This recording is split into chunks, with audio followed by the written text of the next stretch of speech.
Olá, boa noite. Iniciando mais uma live do Cinema em Movimento, Circuito Universitário. E hoje quem vai estar com a gente é a Thaísa.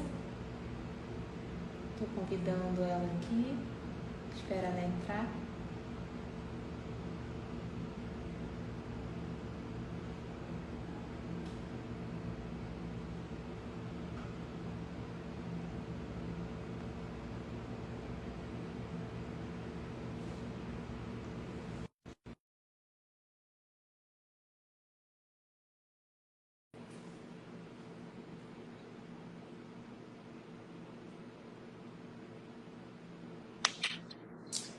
Já entrou rapidinho. Oi. Entrei, oi, tudo bem?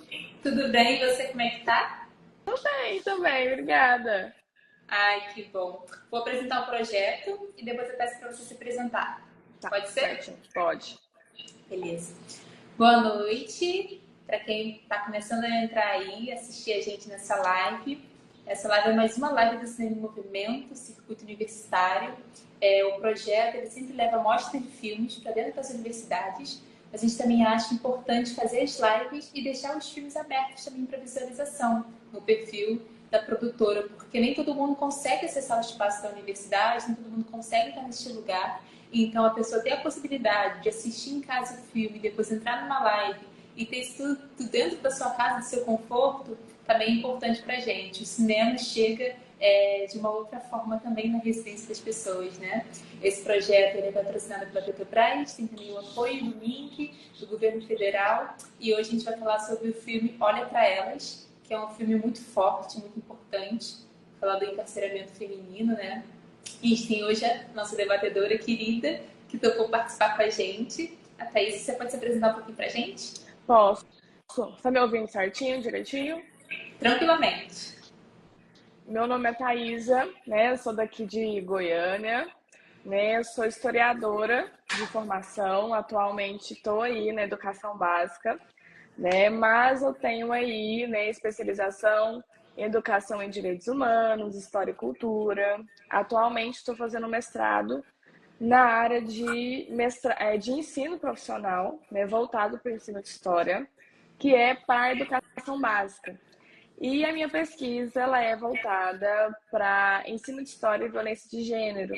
Então acaba que o documentário vai cruzar um pouquinho aí, né, com a minha temática, né, com essa violência voltada para as mulheres. E que eu estou aí já no finalzinho, né, da escrita da dissertação. Logo mais estarei aí mestre, né? E muito obrigada pelo convite, obrigada por me chamar. Também achei super interessante o projeto de levar esses documentários assim para as universidades, né? Quando eu estava na graduação, eu também participei de um, mas como monitora, né? Foi muito interessante e agora eu estou aqui do outro lado com você. É muito bom, né? Porque a gente vê Sim. que realmente são projetos e iniciativas que precisam, né? Mesmo Uhum. dentro da universidade, acho que você passando pela graduação, agora estando no mestrado, a gente precisa discutir alguns temas que são de relevância muito importante e que nem Sim. sempre é discutido dentro do espaço acadêmico, né? Uhum. Sim. Essas pessoas não têm voz fora da academia que tira dentro da academia. Exatamente. Esses temas, essas pautas são, assim, elas sempre têm que estar em algum lugar porque é muito importante. Uhum. E eu queria saber de você, o que saltou os olhos no filme, o que mais te impactou, o que cruza também com a sua pesquisa, o que cruza aí com a sua vivência como historiadora. Olha, o documentário, ele é muito impactante, né? Então, uma pessoa que não se sensibiliza com o filme, com o documentário, olha, ela já tá, assim, completamente morta por dentro, né? Porque ela mostra uma realidade que a gente não vê na mídia, a gente não vê nos meios de comunicação, e que, inclusive, ninguém está interessado em saber, né? Como que estão essas mulheres dentro dos presídios hoje, né? Qual é a situação que elas se encontram, assim. Então, eu achei muito interessante. Inclusive, a direção é de uma mulher, o que já traz um olhar para gênero, para sensibilidade também muito importante, que eu olho essas questões e acho super importante.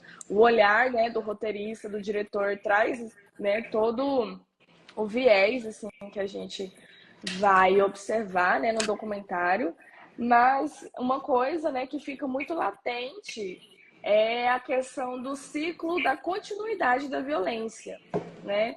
Como essas mulheres, infelizmente, elas fazem parte desse ciclo de violência que começou lá com as suas avós, veio com a mãe, tá passando por elas e que possivelmente vai passar para suas filhas ou para os seus filhos, porque um padrão que eu percebi ali, né, nas participantes do documentário, é esse padrão da violência e da criminalidade dentro da família, né? E aí uma coisa que eu lembrei, que a gente discute muito, é que onde o Estado não chega, vai chegar a criminalidade ou vai chegar as igrejas, ou um ou outro, né? E no caso dessas mulheres aqui, a criminalidade chegou sendo uma salvação, né? Digamos assim, bem entre aspas, para um problema que elas têm, elas precisam de uma solução imediata. E precisando de uma solução imediata, infelizmente, elas vão aí para a criminalidade, porque o Estado negligenciou a existência dessas pessoas, né? Porque o documentário deixa muito claro aqui, nós estamos falando de mulheres, na sua maioria, mulheres negras, pobres, que têm um ensino fundamental incompleto, muitas não conseguem chegar nem nos anos finais do ensino fundamental. Então, a gente está falando aqui de mulheres realmente em situação de vulnerabilidade, né? Seja econômica, seja social, educacional, de moradia também, né? Então, como o Estado não cria políticas públicas voltadas para esse grupo, infelizmente a criminalidade vai estar ali para recebê-las de braços abertos, né? Outra coisa também que me chamou muita atenção é que elas estão naquelas condições, mas não é porque elas cometeram um crime extremamente gigante e mirabolante, assim.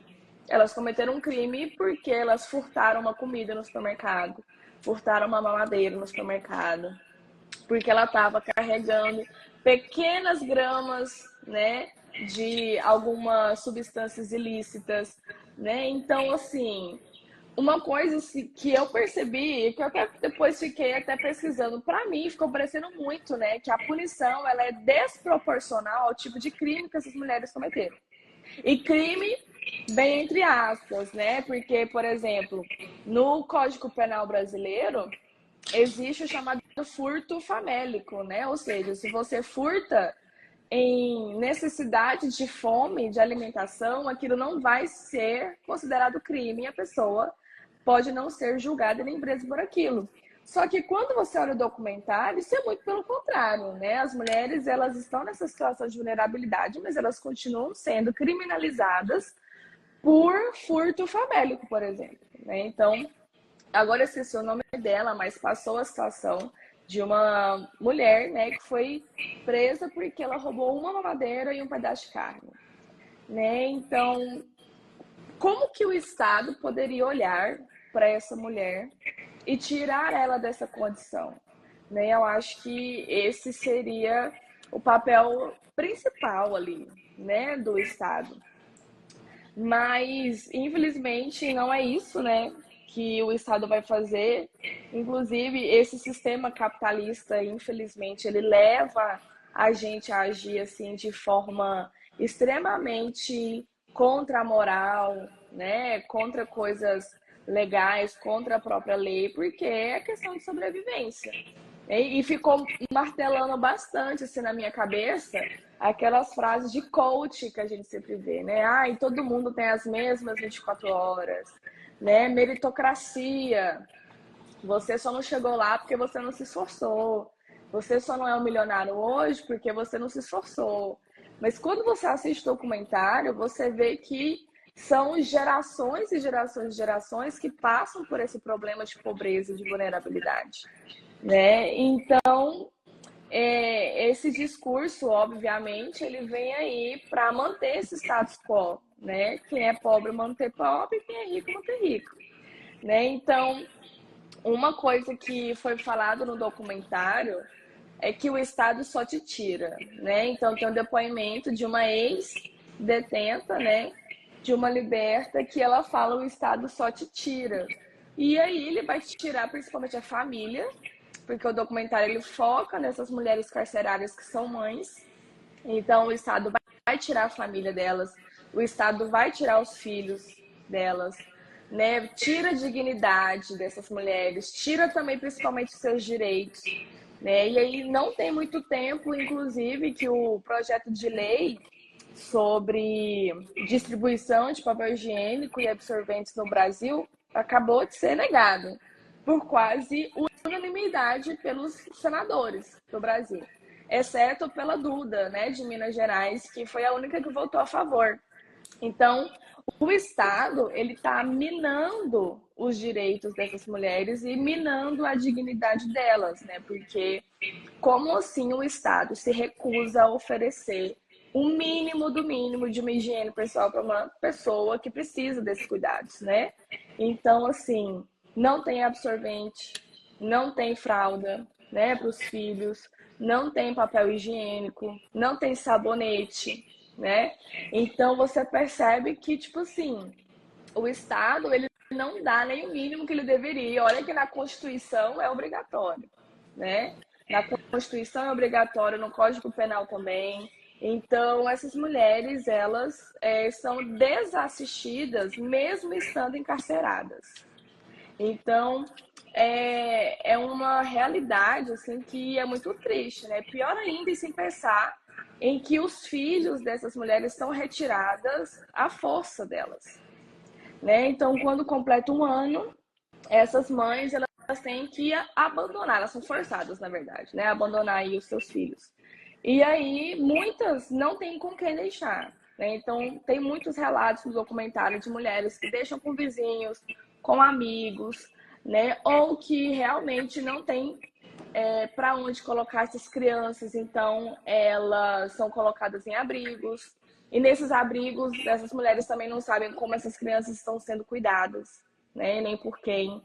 E outras são abandonadas. E aí, de novo, se repete esse ciclo da violência e da vulnerabilidade, né? Então, é muito fácil você falar aí do discurso meritocrático, né, quando você não está vivendo essa realidade. Então, assim, a gente percebe que está tendo uma falha aí gigantesca das instituições, e isso também é falado dentro do documentário, seja a instituição família, seja a escola, seja o conselho tutelar, seja o próprio Estado, né? Então, está faltando aí cumprir com o mínimo da legislação, né? Então, se não cumpre o mínimo da legislação, que é dar o básico de sobrevivência para essas pessoas, então realmente esse Estado ele vai falhar, né? Em diversas camadas, em diversos níveis, assim, né? Outro ponto também que me chamou muita atenção e que inclusive me lembrou também do que eu estou estudando no meu mestrado é a questão da violência simbólica, né? Eu acabo estudando aí violência simbólica do Pierre Bourdieu e trago isso, né, para a realidade da violência de gênero. E essa violência simbólica, nossa, ela está muito presente na vida dessas mulheres, né? Porque elas são violentadas o tempo todo, né? Então, essa violência simbólica, que é sutil, que muitas vezes a gente não percebe que é realmente uma violência, ela leva as mulheres a estarem nessa condição, né? Porque o sistema, ele é completamente machista, racista, então, elitista também. Então, ele vai colocar essas mulheres nessa situação, né, de violência extrema o tempo todo. Então, muitas vão dizer que foram torturadas antes de serem presas pelos próprios policiais que prenderam elas. Outras vão dizer que permanece com essa tortura mesmo após, né, a prisão. E essa violência simbólica ela vai surgir no momento em que ela não recebe visitas, ela não pode receber visitas. No momento em que a família abandona ela, né? Porque a família não aceita ter uma mulher que está dentro da criminalidade, né? Então, como se uma mãe está cometendo um crime, né? Como se uma mãe está presa. Então, ela já começa a receber essas violências simbólicas, né? Que tá pesado também nessa questão do machismo, de que a mulher não teria capacidade para pensar nessas coisas, né? Eu lembrei até de uma vez conversando com meu pai, assistindo televisão, passou um caso, assim, de uma mulher que foi presa, se eu não me engano, por estelionato, alguma coisa assim. E aí meu pai comentou, nossa, mas como assim? Né? Como assim essa mulher teve capacidade de pensar nisso e foi presa? Não, mulher não tem capacidade de pensar nisso não, sabe? Tipo assim, como assim? Né? Então, essa mulher é colocada, inferiorizada e subjugada o tempo todo, como se ela não tivesse inteligência, nem talvez para pensar numa possibilidade assim de um crime, né? Então, eu também percebi muito isso. Então, ela sofre violência quando o Estado nega a questão dos absorventes, quando nega o papel higiênico, quando nega a fralda, quando retira o filho à força daquela mulher, quando não dá o tipo de assistência devido que ela precisa, quando não tem, né, a defensoria pública disponível também, porque não tem, né, nos estados do Brasil, se eu não me engano, não são todos que oferecem a defensoria pública. Então, essas violências simbólicas, elas estão assim a todo momento, sabe? Uma coisa que me chama muita atenção é a fala do promotor dizendo que no Rio Grande do Sul se gasta menos de R$ 4 por mulher por ano com produtos de higiene. R$ 4. Você não consegue comprar um pacote de absorvente, sabe? E aí você tem mulheres que têm que pegar miolo de pão e utilizar como se fosse absorvente, sabe? Então, o Estado tá lá, mas ele tá faltando, né? Mas o Estado tá ali só para privar aquela mulher de ter os seus direitos e as suas dignidades plenas, assim, né? Não importa, né? Obviamente, o tipo de crime que ela cometeu, e aqui eu até anotei, 60% dessas mulheres que estão presas é por tráfico, né? Então, assim, se for olhar o Código Penal, a maioria dessas prisões nem precisariam ser feitas, porque, né, pela quantidade ali, né, segundo o Código Penal, nem precisaria. Mas vai se arrumando mais agravantes para fazer com que essa mulher permaneça. Uma história também que me chamou muita atenção, agora esqueci o nome dela também, foi a história daquela mulher que teve o filho assassinado pelo marido e ela que foi presa porque ela estava no trabalho e a justiça entendeu que ela tinha negligenciado o filho dela por ter ido trabalhar e ter deixado o filho com o pai. Em que mundo isso é chamado de justiça, entendeu? Porque para mim não é. Como assim eu, mãe, deixo meu filho com o pai, vou trabalhar, porque eu preciso trabalhar para sustentar a família, o pai espanca e, né, assassina a criança, mas eu que levo 22 anos de prisão por negligência, porque eu estava trabalhando no momento que o crime aconteceu. Então a gente, sabe, é levada a questionar esse tipo de sistema que a gente tem no Brasil, né? Que, de novo, né, justiça para quem? A gente tem que pensar, porque esse sistema judiciário no Brasil, infelizmente, pelo nosso histórico, né, de colonização europeia, católica, branca, né, cristã, a gente tem que pensar, então, quem são as pessoas que têm direito a ter direito e quem não? A filósofa, né, Butler já fala isso. Quem é a pessoa que tem direito a ter direito? Né? Quem é o grupo que tem direito a ter direito? Então, essas mulheres negras, pobres, quase que analfabetas, né, que não têm uma educação também, elas são um grupo de pessoas que não têm direito a ter direito. Assim, né? Então, o Estado não está olhando para elas, o Estado não está ali querendo atender às necessidades e direitos mesmo dessas mulheres. Né? Então, isso acaba deixando a gente assim com uma sensação de revolta mesmo. Acredito que quem assiste o documentário deve ter esse mix de sensações, de pensamentos, assim, né? Tipo assim, nossa, mas por quê? Né, que essa mulher está nessa condição? Se infelizmente ela teve que se colocar nessa posição para ter dinheiro para pagar o aluguel, para ter dinheiro para comprar comida, como muitas relataram no documentário, né? Então, eu acho que a gente precisa, né, inclusive, de pensar nessa questão de onde que o Estado está deixando de chegar, né? E essa falta do... Não é só do Estado também, acho que a própria família que está mais próxima, que está envolta ali também, acaba aí despejando uma carga muito mais violenta em cima dessa mulher, né? Porque às vezes a família proíbe ela de ver os próprios filhos, né? Não leva os filhos para essa mulher acompanhar o crescimento, para saber como é que tá, né? Então, a gente tem aqui também a própria família meio que participando e dando um up a mais, né, nessas violências que essas mulheres já recebem, né? E aí chamou também bastante atenção assim na questão de que a situação que essas mulheres são colocadas é em cadeia, né? Tipo assim, acho que o impacto ele é desenvolvido em cadeia, né? Então, por exemplo, as mulheres no Brasil, mais da metade das mulheres no Brasil são as chefes de casa. São as mulheres que trabalham, que colocam comida na mesa, né? Isso mais de 50% da população. Se essa mulher está em situação de liberdade restrita, né? Se ela está presa, então quem é que está colocando comida dentro de casa?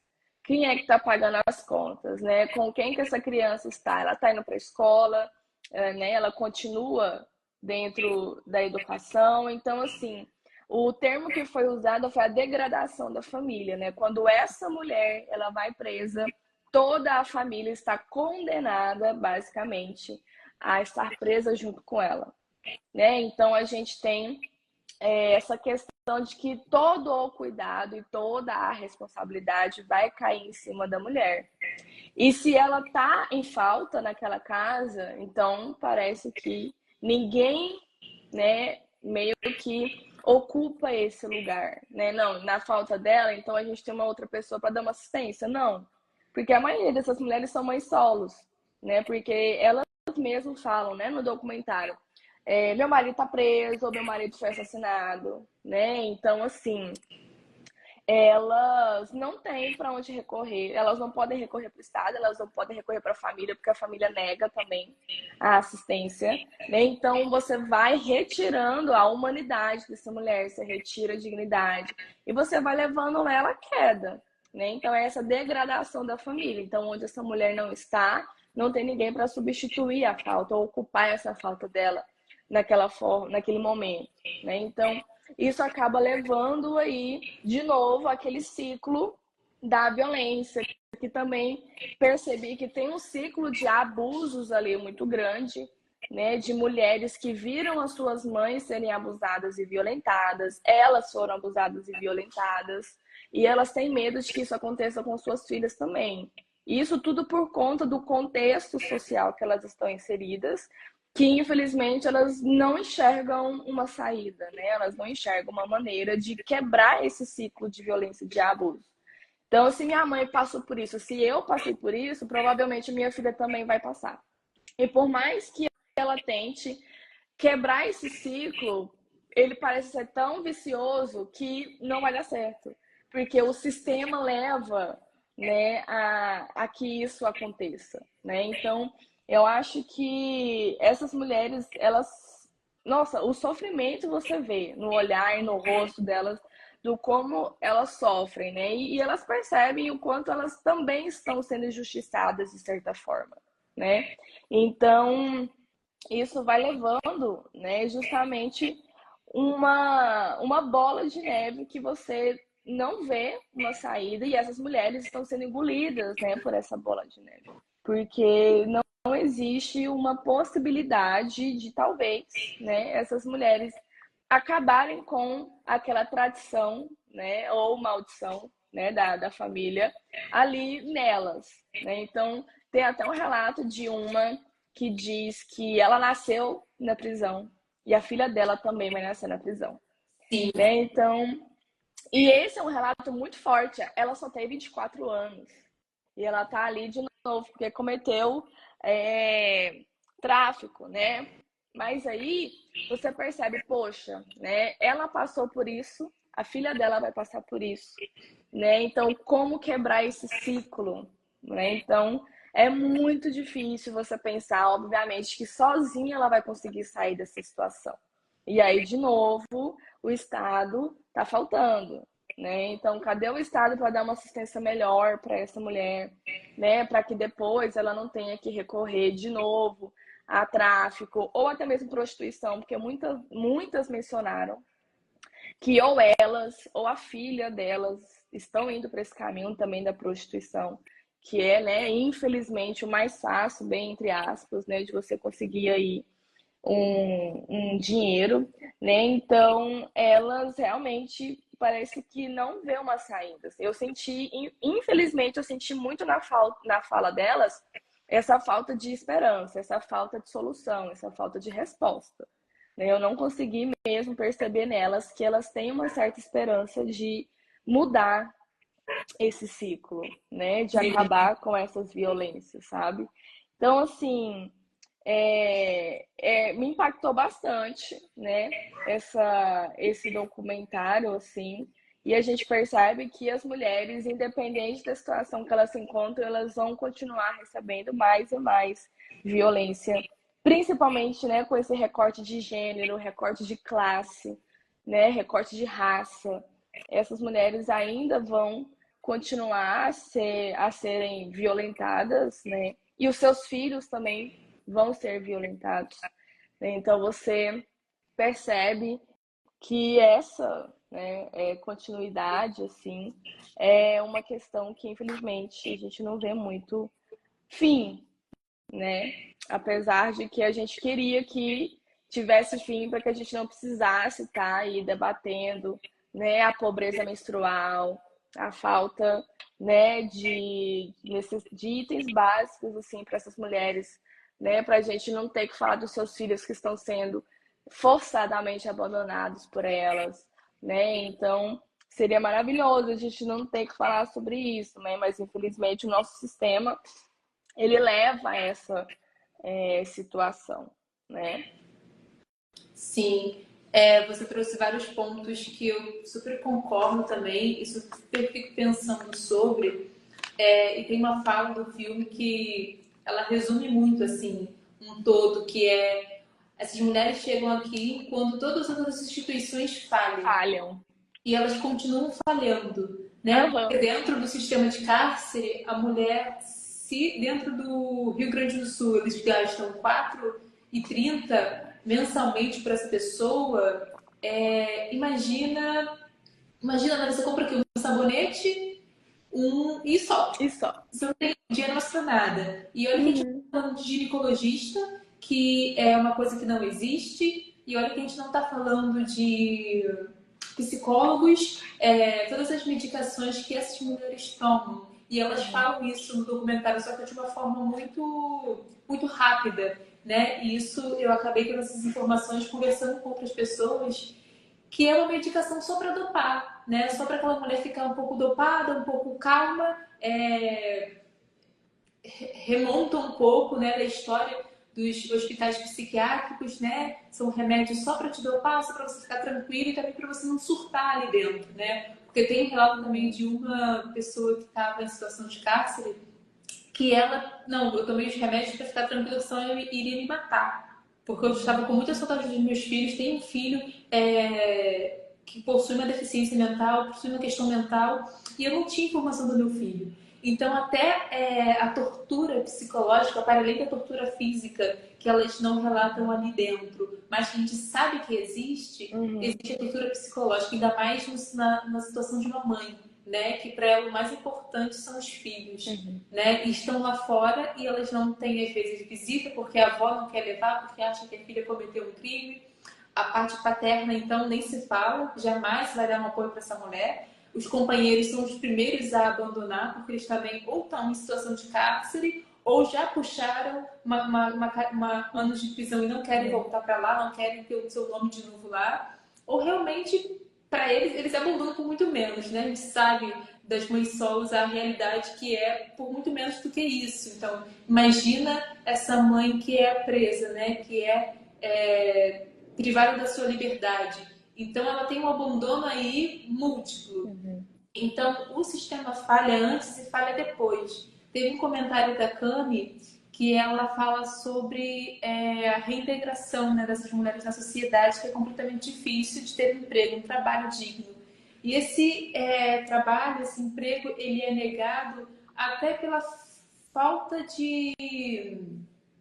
pelo sistema não omitir que essa pessoa já foi uma pessoa presa, né? Uhum. Eles não fazem questão de omitir isso, porque hoje em dia é proibido você puxar pelo nome da pessoa se ela teve anos de prisão, se ela cometeu alguma pena, mas a gente sabe que se a gente jogar no Google vai aparecer. Vai aparecer. A gente sabe que isso vai ser sim um divisor de águas numa entrevista de emprego. Então, assim, não tem como essa pessoa ser ressocializada se ela nunca foi socializada. Exato. Uma debatedora trouxe essa frase e foi uma debatedora que é ingressa no sistema prisional e ela falou muito sobre essa questão do trabalho, né? Já é difícil, fora já é difícil você não tendo nenhuma questão com a justiça, imagine você tendo.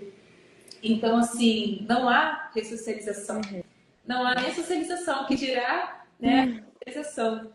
Então, assim, é muito complicado. E realmente, assim, o Estado ele não aprisiona só uma pessoa, ele aprisiona a família toda, né? Teve um relato também de uma detenta que ela cuidava do pai e o pai adoeceu mais ainda por ela não estar lá cuidando do pai. Sim, aham.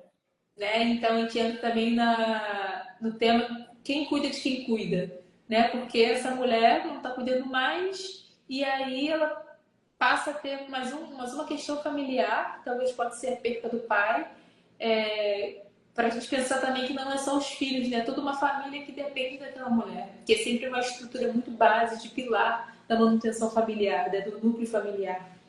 Então, realmente, assim, é para além de uma só indivíduo, né? É toda a família dessa pessoa. Eu lembrei agora de uma fala, mais pro final do documentário, que tem uma mulher que fala assim: mulher é boba, mulher tem sentimento demais, mulher sofre demais. Por quê? Porque a gente está aqui e a gente não recebe visita dos nossos maridos quando se tem, né? Ou se tinha antes, eles acabaram abandonando elas porque elas estão nessa situação, né, de prisão. Mas quando é o contrário, o homem pode ficar 10 anos na cadeia. Ela vai lá todos os dias, uns 10 anos, visitar esse cara. Mas quando é o contrário, essa mulher é abandonada de imediato, assim. Né? Então isso acabou me chamando também muita atenção, né? Porque mostra, inclusive, como que essa visão de mulher que a gente tem também vai impactar no tipo de cuidado e de direito que essa mulher vai receber, né? Então, se ela é uma mulher, então, obviamente, ela não pode cometer nenhum tipo de crime, mas se ela cometeu, então, eu vou abandonar, porque eu não sou homem que tem que ficar com esse tipo de mulher. Mas quando é o contrário, não, né? Essas mulheres permanecem com esses caras o tempo todo, dando força, ajudando, levando, né, roupas, alimentação. Mas entra também um outro ponto aqui que eu lembrei, que a maioria dessas mulheres, elas falam nos relatos que elas só estão nessa situação por conta dos seus companheiros. Então, muitas são presas porque os seus companheiros pediram para fazer um favor, pediram para fazer um trabalho.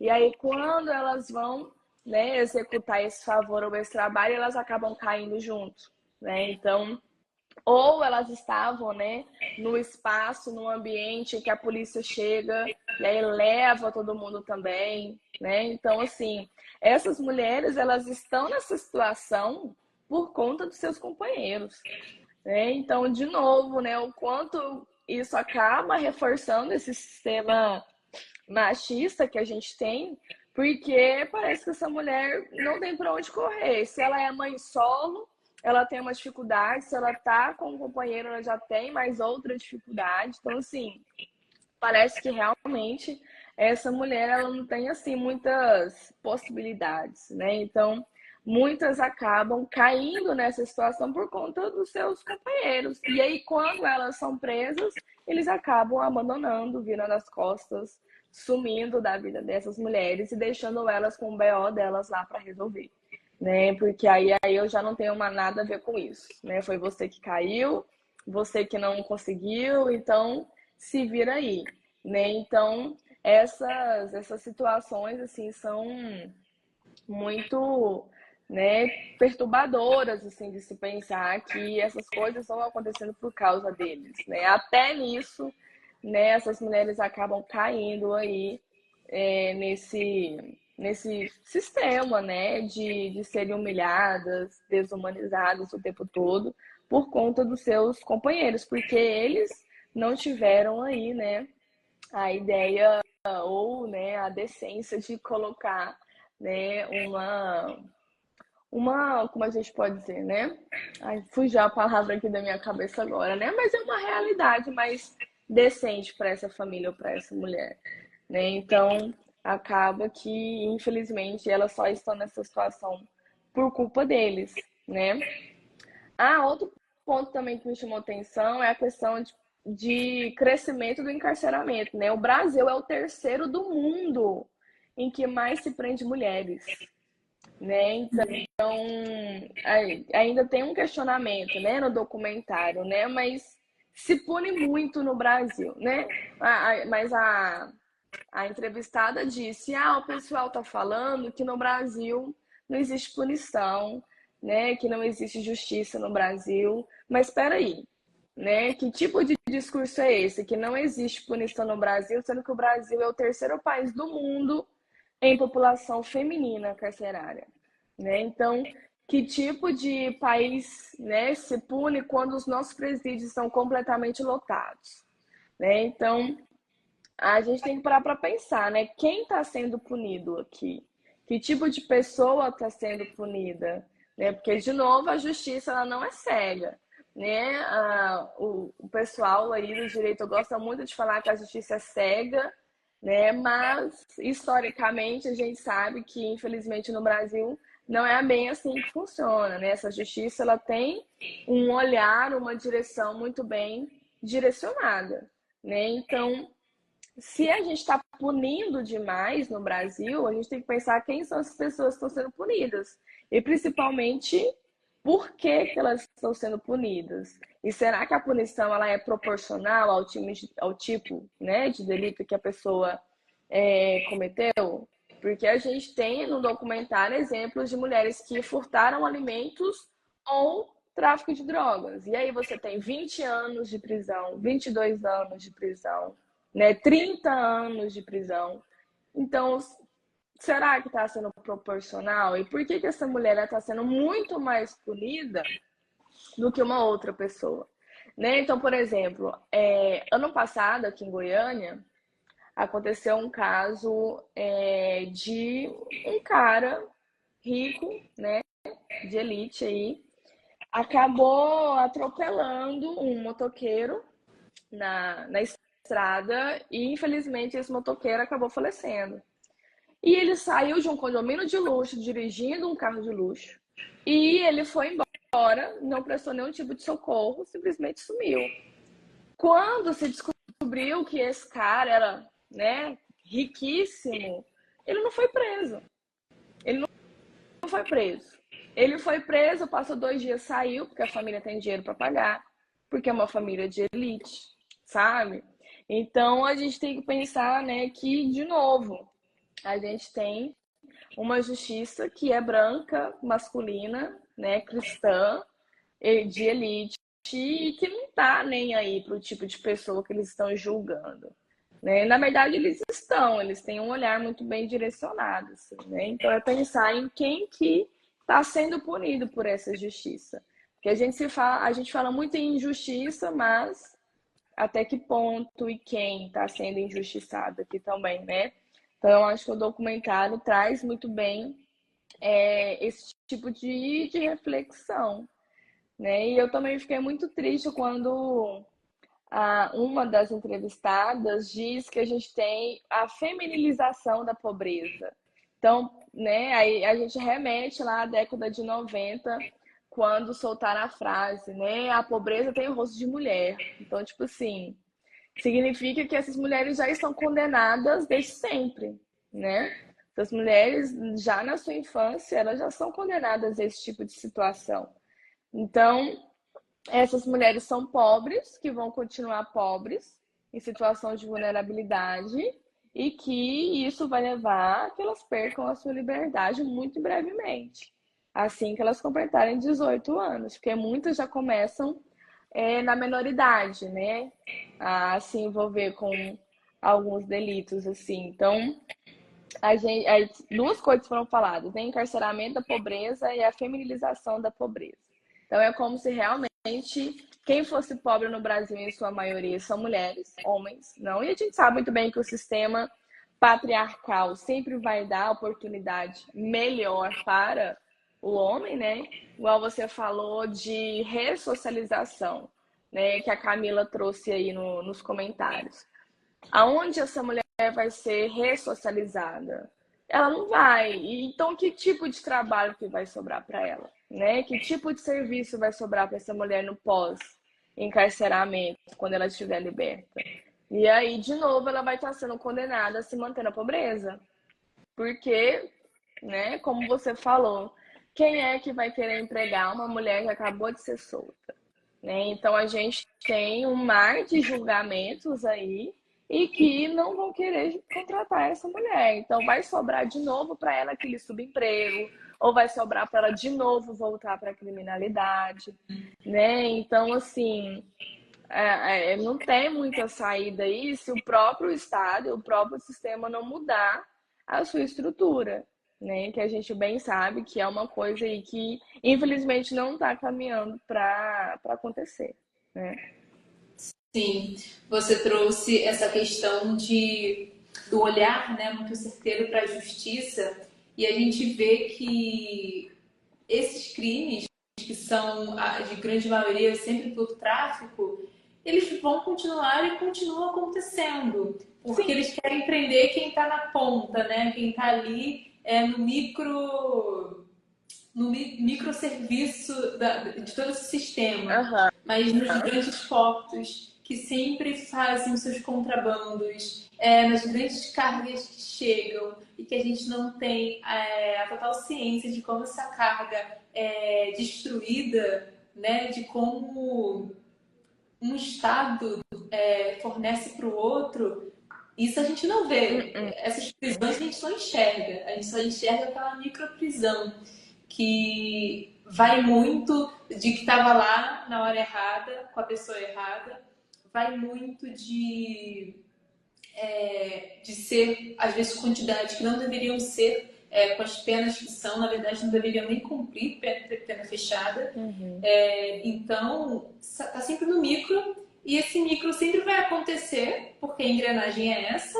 Enquanto aqui o topo da pirâmide não cair, a justiça não olhar para esse topo, os micros vão continuar acontecendo e a população carcerária vai aumentar. E, né, a gente sabe que também como o Estado lucra e quanto o Estado deixa de fornecer, porque 4,50, a gente sabe que uma pessoa não gasta 4,50, onde está o restante do valor que é destinado para essa função, para essa saída de dinheiro do governo. Então, assim, é um sistema que é feito justamente para continuar, para ele nunca parar, para ele nunca acabar. E não é só a mulher, né? É toda a família, e toda a família acaba entrando nesse ciclo também. Então, é mais do que um ciclo vicioso, ele é um ciclo que ele é feito para ele ter continuidade. Sim.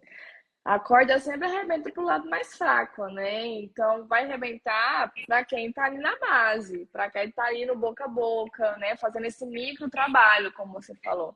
E a gente sabe que no sistema brasileiro, quem está no poder é realmente quem está comandando, né, essas maiores distribuições de drogas, né? É a milícia, e é o deputado, e é o senador que está por trás dessa milícia, né? Que está por trás ali dessa distribuição, e ele está no poder. Então é óbvio que ele não vai ser pego. Quem vai ser pego vai ser aquela pessoa lá da boca, da favela, a mulher pobre e preta, né? Porque o sistema tem um olhar direcionado só para ela mesma. Quem é que vai desconfiar de um homem branco engravatado dentro do Congresso Nacional, por exemplo? Ninguém. Né? Então, como a corda sempre vai arrebentar para o lado mais fraco, essas mulheres é que acabam levando, né? E é para manter o sistema mesmo, é para manter o status quo, é para manter o pessoal da classe baixa na classe baixa, o menos qualificada possível, a mão de obra mais barata possível, as menos oportunidades mesmo, assim, possíveis, assim, para não ter o mínimo de condição de mudar a sua realidade, para que eles continuem dependendo dessas migalhas, né? Dependendo aí desse tráfico, como eu falei, onde o Estado não chega, vai chegar o crime e as igrejas. Então, o status quo, ele vai acabar mantendo desse jeito, justamente para que a gente tenha esse sistema alimentado todos os dias e para sempre. Então, realmente é uma continuidade do ciclo, que é muito difícil de você quebrar, né? Porque você ter consciência de que funciona desse jeito é muito doloroso, é muito difícil, né? De você entender que realmente o sistema funciona dessa forma, para manter a gente do jeitinho que tá aqui embaixo, na base, e quem tem lá no topo continuar lá assim, sem ser incomodado, mantendo a sua vida de luxo, né? Mantendo lá o seu status, enquanto a gente tem aqui famílias desestruturadas, mães sendo forçadas a abandonar seus filhos, os filhos também sendo forçados a entrar na criminalidade porque não tem a família para dar sustentação, né? Então, assim, é uma reprodução que vai até, né, a gente não sabe quando, né? Sim. Infelizmente. E é também uma analogia e não deixa de ser também uma continuidade do período escravocrata. Escravocrata, A total. gente tem a senzala e a penitenciária, a gente não tem uma diferença Sim, disso, né? não tem uma diferença muito grande se você parar para analisar a história da escravidão no Brasil. Né? Então, na senzala, você não tem ventilação, você não tem higiene, você não tem, né, nem colchão, nem cama, nem nada. É só um galpão completamente fechado, vazio, que você tem um vigia na porta, inclusive, para não deixar que ninguém fuja durante a noite. E as prisões também são as mesmas coisas. Te priva da liberdade, você não tem condição de higiene, você não tem uma alimentação adequada. Você perde a sua identidade, você perde seu Perde. você vira um número, né? Você não é mais Isso. pelo nome. Você não é uma pessoa, você não é um ser humano. Você é um número, você é mais um que está ali. Né? Então, realmente, a gente tem essa continuidade, né, desse sistema escravocrata no Brasil, já que no Brasil a população negra é a maior dentro dos presídios. Né? Então, acaba que a gente não tem aí outra história para contar a não ser realmente essa reprodução e essa continuidade, né? Porque quase 500 anos de escravidão no Brasil, né? E quando essa libertação veio de novo sem assistência para esses libertos, o que sobra para eles é, infelizmente, se virar. E para muitos, o se virar é realmente entrar para lados errados aí, que não deveria. Né? Então, já que o Estado falhou, o Estado não deu a assistência correta e necessária, então a gente tem que dar os pulos aí para se virar, né? Como o pessoal fala. Então, infelizmente, a gente tem aí essa questão. Agora, você falou dos medicamentos, eu lembrei do relato de uma menina mais pro final, que ela fala que ela teve que tomar vários medicamentos para se dopar, porque ela ficou desesperada, porque ela foi presa, porque ela foi pega fazer do seu primeiro, né, a sua primeira leva, né? Então, ó, explicaram para ela uma coisa, quando ela chegou lá foi outra. Então, ela acha que, inclusive, ela caiu de propósito, né? Ela acha que foi E é proposital. claramente uma pessoa que tem uma questão mental, né? Isso, claramente, 24 claramente. anos, 3 filhos, foi abusada pelo padrasto, a mãe não aceita mais Rejeitada nada. pela mãe, que a mãe não acreditou nela, que ela foi estuprada pelo padrasto, expulsa de casa. Então, tipo assim, olha a situação dessa mulher. Né? Ela tem algum transtorno mental, ela foi estuprada pelo padrasto, a mãe não acreditou, a mãe rejeitou ela, expulsou ela de casa. O que sobrou para essa menina? Infelizmente. Né? Então ela fala, tipo assim. Ela foi fazer esse passe porque o companheiro estava preso e ela precisava pagar o aluguel porque ela estava sem moradia. De novo, né? Aquilo que eu falei, as mulheres caindo na criminalidade por conta dos seus companheiros. Né? Então acaba que esse ciclo aí, de novo, ele vai se repetindo, né? Então, assim, ela dá um relato de que ela tem que ficar dopada dentro da prisão. Isso também é muito forte, assim, né? Como que alguém tem que recorrer a esses medicamentos. E ela fala, eu tenho laudo, eu sou doente, e eles não estão nem aí para mim, ninguém quer conversar comigo, ninguém me chama para conversar, para eu explicar a situação que realmente aconteceu, porque eu já falei que não foi assim, mas não querem me ouvir. Não, o sistema não quer ouvir E você. não vai E ouvir. não vai te ouvir. Você vai continuar aí, infelizmente. Inclusive, muitas estão nessa situação sem julgamento, ainda não chegaram a julgamento. Muitas estão presas e o Estado ainda não chamou para julgamento. Então, elas continuam lá. O habeas corpus não é concedido, não é autorizado. Então, elas continuam lá esperando que a justiça um dia resolva chamá-las para resolver a situação. E nisso só vai se enchendo as prisões, né? Com essas mulheres que, inclusive, né, o último caso é de uma mulher inocente que ficou quase um ano presa de forma inocente porque simplesmente confundiram ela com outra pessoa. Por conta de um nome. Por E só conta de um vai dar porque nome. ela não era essa pessoa, porque um outro homem, acho que Um um vizinho, vizinho dela. disse que não era ela realmente. Exatamente. Aí você precisou de outra pessoa de fora, externa, um homem, virar e falar assim, gente, não é ela. Não é esse o nome dela. A justiça fala, ah, não, verdade. Vamos soltar. Quase um ano depois. É bizarro, né? E ela já é uma mulher de meia idade. Então, assim, em um ano se acontece muita coisa na vida de um ser humano. Imagina quanta coisa essa mulher perdeu, quantas coisas ela poderia ter perdido dentro do sistema carcerário por conta de um erro, de um nome que o sistema se prezou a errar. A errar. Exatamente.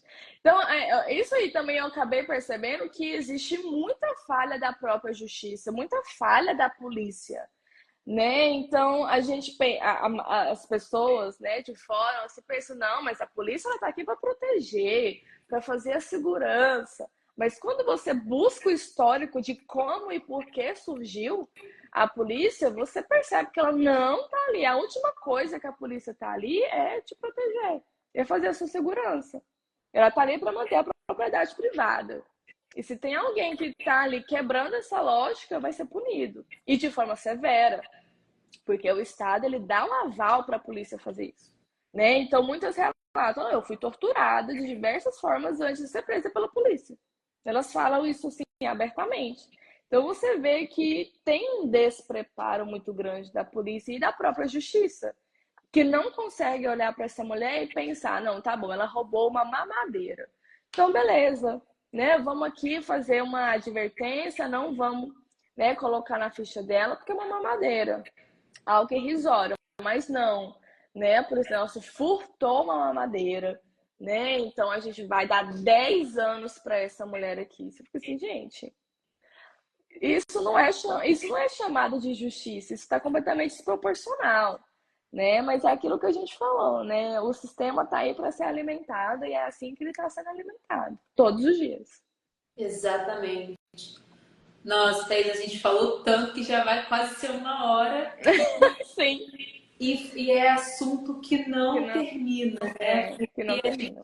Dentro do próprio documentário, a gente tem vários casos. Eu acho que a direção foi muito boa nisso. Ela pegou vários casos e várias pessoas e várias mulheres, tirando, né, os profissionais da área, para justamente trazer um leque de, olha, mas isso aqui acontece por isso aqui, não, mas tem isso, tem isso, tem isso, tem isso. Então, são vários retratos, vários exemplos de como o sistema falhou com essas pessoas e continuará falhando, porque a gente sabe que muitas outras mulheres entraram no sistema carcerário depois dessas que estão no documentário, né? Uhum. E a gente vê como a impunidade ainda para a elite e para quem realmente são os detentores do poder continua dentro do nosso país, dentro dos estados, que é também um pouco diferente do mundo afora, né? Mas dentro do Brasil, na nossa realidade, a gente sabe o quanto é complicado. Eu queria te perguntar se você quer fazer mais alguma consideração final ou não, se a gente já vai encerrando a nossa live. Acho que tudo que eu anotei aqui, a gente acabou discutindo, né? O que eu deixei passar, você acaba complementando, né? Então, assim, acho que realmente a gente falou bastante. Esgotar o tema, a gente não esgota jamais, porque sempre vai aparecer novas coisas para a gente pensar, né, sobre isso. Mas adorei, né, aqui a nossa conversa, né, sobre o documentário e que sirva, né, inclusive para outras pessoas olharem, né, com um olhar mais sensível, mais humano para essas mulheres e verem que elas têm as suas necessidades, as suas vulnerabilidades, né, os seus desejos, também o desejo de estar com a família, o desejo de estar com os filhos, né, e que ao invés da gente condenar, né, porque a justiça já faz isso, a sociedade inteira já faz isso, então ao invés de condenar, a gente só olha ali com um olhar mais sensível e de aceitar que realmente existe essa realidade no Brasil, ao invés de ficar julgando e condenando, né? Sim, eu agradeço muito também às pessoas que participaram, tiveram vários comentários. Acho que tem muito ex-alunos ou pessoas que te acompanham. Sim, sim. Como o Luiz falou, Thaisa, maravilhosa, amava suas aulas. Então, muito obrigada a todo mundo que comentou, que esteve aqui com a gente. O debate não é só eu e você, mas é todo mundo também que escuta um pouquinho e chega para uma outra pessoa e lembra de alguma fala sobre o filme ou sobre outros filmes ou sobre essas mulheres. Eu acho que o debate ele sempre consegue atingir mais pessoas do que nós duas, né? Do que eu e você aqui nesse espaço. E te agradeço muito também, Thaisa. Te agradeço muito por participar. O Cinema em Movimento agradece. E que essa parceria aí, esse intercâmbio Rio de Janeiro e Goiás seja maior para os anos futuros também. Claro, eu agradeço. Vamos sim fazer essa conexão e manter aí, tá? Sim. Muito obrigada. Obrigada a você. Tchau, tchau, pessoal. E obrigada também. Tchau, obrigada.